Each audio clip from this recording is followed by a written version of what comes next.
video was good. Wait, which one? This one? On a hot summer day in 2004, an incident so strange and disgusting occurred that it's hard to believe it actually happened. Chicago's Little Lady Ferry was doing one of its regularly scheduled tours down the Chicago River. Tourists on the top deck were observing the skyline when they looked up and noticed a large bus suspiciously parked on the Kinsey Street Bridge. As the ferry passed under the bridge, 800 pounds of human poop rained down on the ferry, drenching the passengers in literal human filth. People screamed and vomited as they tried to escape the unbearable smell, but they had nowhere to go. The bus immediately sped off after dumping its load, and if it weren't for two extremely important pieces of evidence, we may have never known why it happened, how it happened, or who to blame for what would eventually be known as Poopgate, or the Dave Matthews Band Chicago River incident. At around 1:00 p.m. on Saturday, August 8th, 2004, a line of 120 people began boarding the ferry called Chicago's Little Lady. With the tickets going for an affordable $25, it's the perfect way to relax and see the city. The passengers are a diverse group of people. Senior citizens, journalists, mothers, fathers, and children file in for a memorable experience. A newspaper reporter, Brett McNeil, is using it as a distraction for his complicated relationship. I had a girlfriend whose ex was visiting from Boston. We were just looking for something to do. I was a newer Tribune reporter and so worked a lot of those Sunday shifts, but I had a rare Sunday off. We decided to do a boat tour. It was truly beautiful, perfect weather. At that time, the river was not nearly as busy as it is now with just pleasure craft. It's such a beautiful day that all 120 passengers are considering walking out on the top deck to soak in the sun. As the ferry makes its way down the river, people are anticipating over 50 architectural landmarks to observe on their trip, including the Wrigley Building, the Willis and Tribune Towers, and Marina City. Chicago is incredibly proud of being an industrial heartland, and they've made efforts to preserve the older structures like the Kinsey Street Railroad Bridge, one of the first of its kind to raise up and let larger boats pass through the river. It's no longer in use, but it is technically still functional and maintained as a historic landmark that's over 100 years old. It has since been replaced by the Kinsey Street Road Bridge that sits right next to it. It's important to note that the driving surface of the bridge is not made of concrete or asphalt, but rather a steel grating to prevent the buildup of heavy rain and snow. It's a genius feat of engineering. The water falls from the sky but passes through the holes in the bridge to the river below, and as a result, cars don't hydroplane and crash. It's safer for everyone, but unfortunately, the holes in the bridge's surface was what created the opportunity for the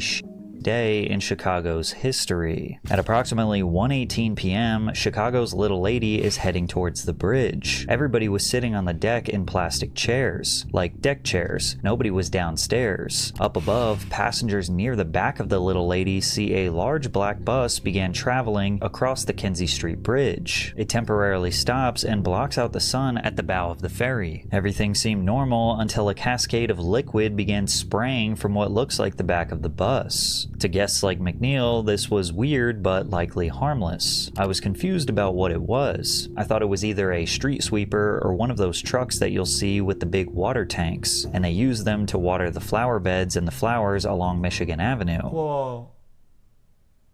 That was my initial thought. Suddenly, the boat started traveling through what he called the Maid of the Mist. One drop fell and then another until the boat was almost completely covered in 800 pounds or 80 to 100 gallons of fluid in just a few short seconds. Now, the graphic that we have created is exaggerating. It probably looked more like brownish yellow raindrops, not necessarily large chunks of turds falling from the sky. And since there are no real photos or videos of the incident, we don't actually know what it looked like. This all happened pretty quickly. It's like a car crash. Things slow down. It's bewildering. Your mind is trying to process what it's just seen. The boat continued past the bridge, the bus disappeared south, and then there was like an unmistakable smell. Passengers began to look at the brown and yellow liquid that was covering their bodies head to toe. Then it hits them. The liquid that's been poured all over their faces, their clothes, getting in their eyes and mouths and ears is literal liquid Some begin to scream, some yell in a fit of rage, while others run blindly in random directions before vomiting all over the upper and lower decks. One woman tries to console her baby as the sewage continues to cling and dry all over them, while the elderly and handicapped panic as they are unable to move away from their chairs, caked in cursed sludge from the mysterious bus. The ferry's 120 passengers are trapped on an island completely covered in human waste, and there's nowhere to go. Up on the bridge, the brown and yellow liquid is so thick that some remains on the steel grating to get picked up by rolling tires. Lynn LaPlante, who was driving on the bridge, describes it as an inescapable nightmare. She began vomiting outside of the car window and swerving violently as she was driving. She later described it as a new form of hell. Making matters worse, Lynn was pregnant and eternally nauseous. All of a sudden, it was like driving into a brick wall of smell. I don't know how else to put it. We didn't see anything visually, but when we got out of the car, it was all along the side of our car and in the wheel wells, just like raw sewage.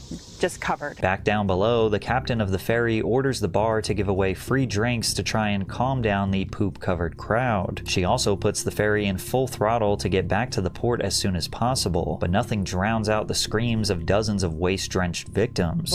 As soon as they return, the crowd flees the boat and onto the docks. All of the money spent on tickets was refunded to the soaked passengers, and the staff hurry up and wash every part of the boat to get it back up and running. And you would think they would maybe shut down the ferry for the day, but no, they just cleaned up the boat and did another service at 3 o'clock. I can only imagine they thought, we'll give them a refund, they'll go take a shower, we'll be up and running for the next service, and nobody will ever think about this again. But unfortunately for them, this was already developing into a national news story. It was like a downpour. Captain Sonia Lund saw it, but passenger Mike Scarpelli was one of the people drenched in the deluge. There were some older people on there that had limited mobility. They were doused from head to toe. Their hair was soaking wet, literally covered in urine and feces. There was a pregnant lady that could barely contain herself. The crew knew exactly what to do. When they were alerted, they came back to the dock. The passengers, Bob Agram met them at the dock. The passengers disembarked. We gave them refund. But Scarpelli doesn't remember it that way. He says initially the tour guide gave them the option of turning around, and when dumbfounded, he told the guide to also call police. Scarpelli says the guide replied, "We're working on it." No authorities ever got on the boat. There were no police present. Whether or not they came after the fact, I don't know. The interviews after the incident sparked two different reactions: serious outrage and contagious laughter, because after all, poop is kind of funny. 5 of the victims actually went to Northern Memorial Hospital for tests due to likely pre-existing conditions and the taste of black water still in their mouths. Exposure to this volume of sewage can cause gastroenteritis, respiratory infections, skin infections, eye, ear, and sinus infections. You could get hepatitis A, UTIs, or even get parasites. An anonymous physician at the hospital even pointed it out that this was enough to shock experienced healthcare professionals. Working in the hospital care setting, when something strange or scary or gross or concerning happens, that's where you go. In general, we're used to it. We're kind of jaded. We're not very impressed with scenarios that would gross a layperson out. But this one was... people were talking about it for a long time afterward in the department. Luckily, nobody would end up getting sick or suffering any long-term illnesses, as far as we know, but the city of Chicago had to find the suspect as soon as possible to avoid more bad press. There were so many questions. Why would someone do this? Was it deliberate or accidental? How did the driver manage to dump waste in a way that would scatter over an entire ferry and over 100 people? Most importantly, who the hell was in that bus? Chicago police had never conducted an investigation quite like this, but luckily they would discover a few key pieces of evidence that would eventually reveal the man who dumped 800 pounds of liquid turd. The Poopgate investigation had officially started. The Illinois Attorney General, Lisa Madigan, was out for blood to see what environmental laws had been violated. The first key piece of evidence was the discovery of the make and model of the vehicle, a modified 2003 Monaco Royale coach. The bus was more like a mansion on wheels, a luxury Class A diesel pusher at 45 feet in length. It had its own large shower, master master bedroom, and tile floors. These buses usually have 50 to 100 gallon waste tanks, meaning it was more than capable of holding a massive amount of poop. But this is where it gets very interesting. According to McNeil, I happened to meet a guy who had one, a luxury coach. He bought this tour bus that happened to be Bob Seger's at one time. And so I was like, hey, these buses, can you remotely dump the toilets? And he said, absolutely. He showed me all about how you can do it from the driver's seat. So the technology exists to dump the toilets from the road, from behind the wheel under power, and it's existed for a long time. But it's still unclear if the driver was able to do this with just the press of a button. It's likely that in order for the driver to successfully dump out the waste from this Monaco Royale, he would have had to park, exit the vehicle, and run around to the two valves present near the back of the bus. One valve was for the gray water that comes from sinks and showers, and the other valve was for black water packed with weapons-grade feces and fermented urine. The Royale had a state-of-the-art Sanicon waste system, which could help liquefy solids and allow dumping with ease. All he had to do was flip the pump switch while the black water valve was pulled open, and the sewage would cascade down as the driver ran back to his seat and continued driving across the Kinsey Street Bridge. Unfortunately for the suspect, law enforcement found their second piece of evidence from a surveillance photo that was able to confirm the Monaco Royale, which crossed the Kinsey Street Bridge at the same time the passengers were soaked. But the third key piece of evidence was a paper given to the authorities at the very start of their investigation. It was provided by one of the passengers at the back of the boat, who managed to write down both the state and license plate number as the sludge rained down on it. Police were shocked when they tracked the plate and discovered that the 2003 Monaco Royale belonged to a luxury tour bus for the Dave Matthews Band. And just like that, they found their first suspect, DMV bus driver Jerry Fitzpatrick. I hear that you were the driver on the bus in Chicago that dumped its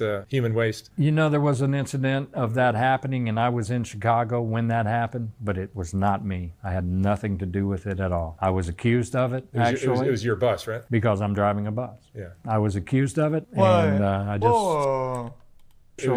But it was not me. I had nothing to do with it at all. I was accused of it, actually. It was your bus, right? Because I'm driving a bus. Yeah. I was accused... He said, because it's your bus, and he responds with, I was driving a bus. These are two...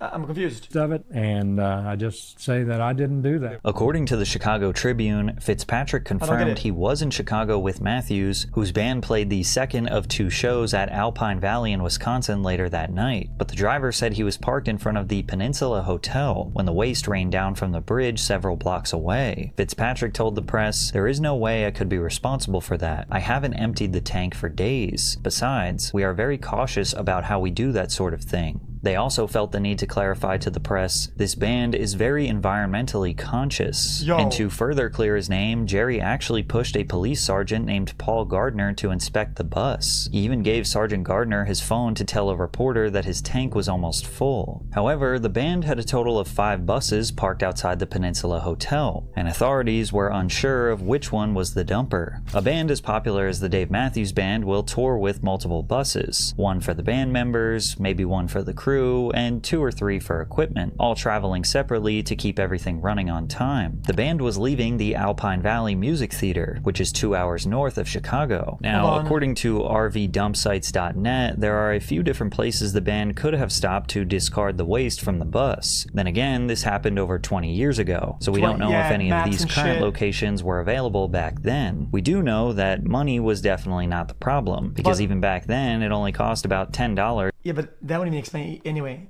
Like, clearly this was malicious. Like, buddy, they could have stopped 2-hour roads. There's no field. Like, I get it. You shouldn't drop there, but there's no place that is gonna dog shit that's still illegal. They could have chosen that isn't a fucking bridge with a boat under. To empty the tank. Upon further investigation, authorities managed to confirm the exact bus that did the dumping. One of the passengers was the band's violinist, Boyd Tinsley, and the driver was Stefan Wohl, which raised another question that we would never get an answer to. How could the tank possibly have 800 pounds of waste in it? The tour started in June. The average person produces less than 1 pound of waste per day. Since the bus was only occupied by 2 people, 2 months of use would still only be about 120 20 pounds in most extreme cases. Since the band had 5 different buses, and Dave says this particular bus was not the one he was on, how was that tank full? They were either letting a lot of people go to the bathroom on this specific bus during tour stops, or that thing was backed up from previous tours months or even years ago. Why? Or used for other purposes, no?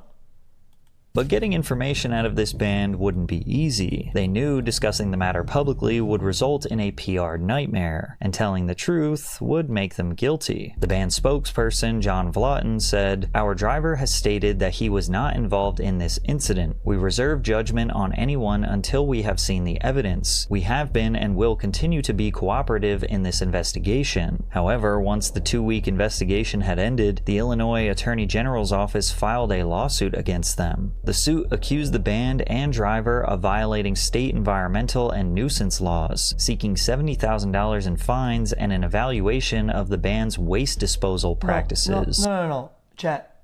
No. Why wouldn't they lump in the people with this? And they're all victims of this. Like, every person is a victim of that incident or crime.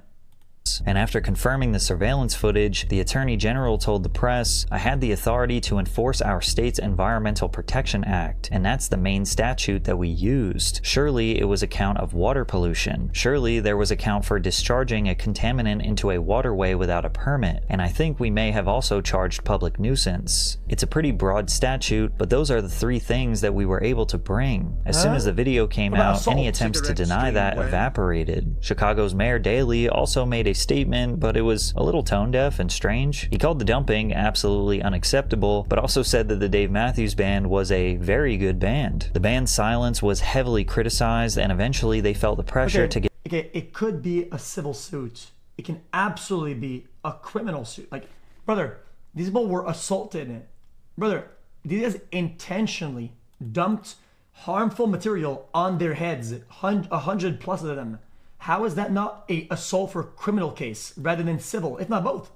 Give a public statement, but they were reluctant to outright admit guilt. They did say that they care deeply about what happened and that they aren't attempting to avoid any responsibility they may have, and also that they didn't want to offend anyone. "We have fully and voluntarily cooperated with the Chicago authorities since the moment we heard about the incident. We provided photographs of any buses they requested, and we offered to supply DNA evidence to determine if one of our buses was the bus involved." So were they trying to get poop samples? "Our driver was the only person on the bus during the period relevant to this matter, and he has told us that he had nothing to do with this incident. We have not seen any of the other evidence in this case, and we have a few narrow but critical questions related to what we have seen of the evidence in the media." The statement was long, perfectly vague, but unfortunately, it didn't help their case. 2 months after the incident, the Dave Matthews Band realized the evidence was too strong to avoid guilt any longer. The band and their legal team agreed to pay $200,000 to a fund for environmental protection and other supportive projects. They also donated an additional $50,000 to the Friends of the Chicago River, who partly oversaw the ferry ride, and another $50,000 to the Chicago What about the guys, though? Park District. The group also agreed to keep records for the next 5 years detailing where and when the waste tanks on its tour buses are emptied while in Illinois. As for the driver, Stefan Wall, he pled guilty to the crime of dumping waste onto the public and into the river. It was the first time he admitted it publicly, and he was sentenced to 18 months of probation, 150 hours of community service, and received a $10,000 fine. Many people believe this was a mere slap on the wrist. The dumping... Bro, slap on the wrist. Buddy, chat, why don't they have special laws where they calculate just the amount of time they took for every employee to wash? 10 employees, 5 hours, right? 10, 5, 50, bro. 50 hours, right there. How many times then it take for people to change their clothes? How much clothes that have to be thrown out? How much money did it cost? How much time? Put all those hours together. 100. Bro, this should be thousands of hours. $10,000 fine. Many people believe this was a mere slap on the wrist. The dumping of sewage could have seriously affected the health of the 2 pregnant women on the ferry, as well as the young children and a baby, plus the wheelchair-bound people who couldn't escape the fallout. All of the money the band paid out went straight to the government, and nothing went to the actual victims. In fact, part of the agreement was that the band was allowed to avoid admitting guilt in court, and it won a provision intended to make it more difficult for the tour boat operator and at least one passenger on the ill-fated cruise to use the settlements in their own lawsuits against the band. Like so many other things in life, ordinary people are the real victims and the government gets a big payday. Now, this didn't prevent some passengers from taking the band to court. A woman by the name of Nancy M. Toder filed a lawsuit for emotional distress. She was celebrating her 46th birthday and she claimed the waste entered her eyes and mouth and covered her hair, clothing, and belongings. As a result, she suffered extreme nausea, vomiting, and related physical and emotional ailments and maladies and continues to suffer severe emotional distress. But it's unclear if she was ever able to reach a settlement. The only person who seems remotely apologetic from the band is Jerry Fitzpatrick, and he didn't have anything to do with it. You know, it was a nasty mess. I couldn't imagine being the victim. I couldn't imagine that. This driver didn't use his head. He caused a lot of problems. You know, it's a matter of stopping at a regular place, hooking your hose up, and flipping that switch on your dash to letting it go in the proper place, and he didn't do that. In May of 2005, the Dave Matthews Band attempted to prove they actually care for the environment in one of the worst ways possible. Dave Matthews and Boyd Tinsley joined up with Ben & Jerry's to fight global warming with the release of an ice cream called Dave Matthews Band Magic Brownies. Let's help the environment by making money. I mean, really? I mean, are we dead ass? 2009, Dave Matthews himself spoke about the incident on the Kara Karavu podcast. He said, "The bus driver lost his job and I didn't have my finger on the button, but it was one of our buses, wasn't mine, but it was one of the buses in my employment, and so I feel bad about it." He added, "It would be funnier if it were anyone else but me." Over time, the more serious aspects of Poopgate have been largely forgotten, and today it's laughed off as one big joke. I think until maybe the day I die, I'll always be hesitant to walk under a bridge, or at least travel under a bridge. I definitely have a unique collection of colognes and deodorants, and I always have some baby wipes on me and lots of Purell. Fake commemoration plaques have been zip-tied to the bridge to facetiously honor its history. The Chicago Hideout actually threw a dance party to celebrate the 20th anniversary. Even the Chicago Bulls organization has put in efforts to act like this incident was something the city should pay its respects to. But the Dave Matthews Band does not lean into the jokes. They remain pretty silent about the situation to this day. And after all these years, we still don't really have a true motive as to why Stefan Wohl did this. It's hard to imagine it was a pre-planned elaborate prank, but rather that he was just too lazy to empty the waste tank at a dump site. If there's any lesson to be learned from Yeah, but dude, how long did they have the waste for? A couple more poops from the people in the thing wouldn't have exploded the tank. It's a problem that they can probably still postpone. Like Poopgate, it's that what's traumatic for us in the moment is almost always something we can laugh. I disagree. They absolutely a case for something that involves malicious intent. It's not just dumping. This is intentional infliction of harm and assault on people. It was timed. Why would he park on the bus and then wait there? Why would he park on the bridge? That was intentional. Also, this guy, chat, I don't know this guy, but that interview is weird. So, this guy. And I was in Chicago when that happened, but it was not me. I had nothing to do with it at all. I was accused of it, actually. It was your bus, right? Because I'm driving a bus. Yeah. I was accused of it, and I just say that I didn't do that. According to the Chicago Tribune, Fitzpatrick confirmed. Yeah, I know it's not him, but I still don't like the answer. Yeah, I don't get it. Is it edited? Oh, is it? 58 months Pogu. No, I'm not dented. Am I dented? Hold on. I just say that I didn't do that. According to the Chicago...